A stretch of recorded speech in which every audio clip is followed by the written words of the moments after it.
Grutte opschoor in Ljout doet justen in de Grijft bij de Westersingel bij Steds Kouwborg de Harmonie een zeemin ontroffen waar. Hoewel al dagelijks rekenhouden waar met een mogelijke 1 aprilgrap, is toch de explosieve oprommingsdienst voor onderzoek in Skekelen. Boven dat waar het gebied in de directe omjouwing ontrommen en afzetten. Ook een voorstelling in de Harmonie was stillijn en moest het publiek de zeel verlitten. Maar je kunt geen risico nemen. Er wonen daar tientallen mensen op zichtafstand en nog vele honderden in de omgeving. En dan kun je het maar beter het voorzorgbeginsel doen.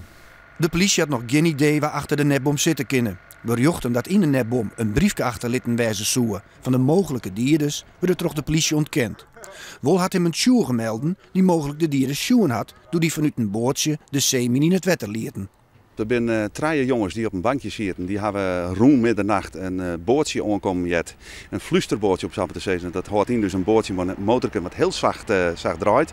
Er zitten 2 mannen in van ongeveer 40, 50 jaar. Mooi wit petje op.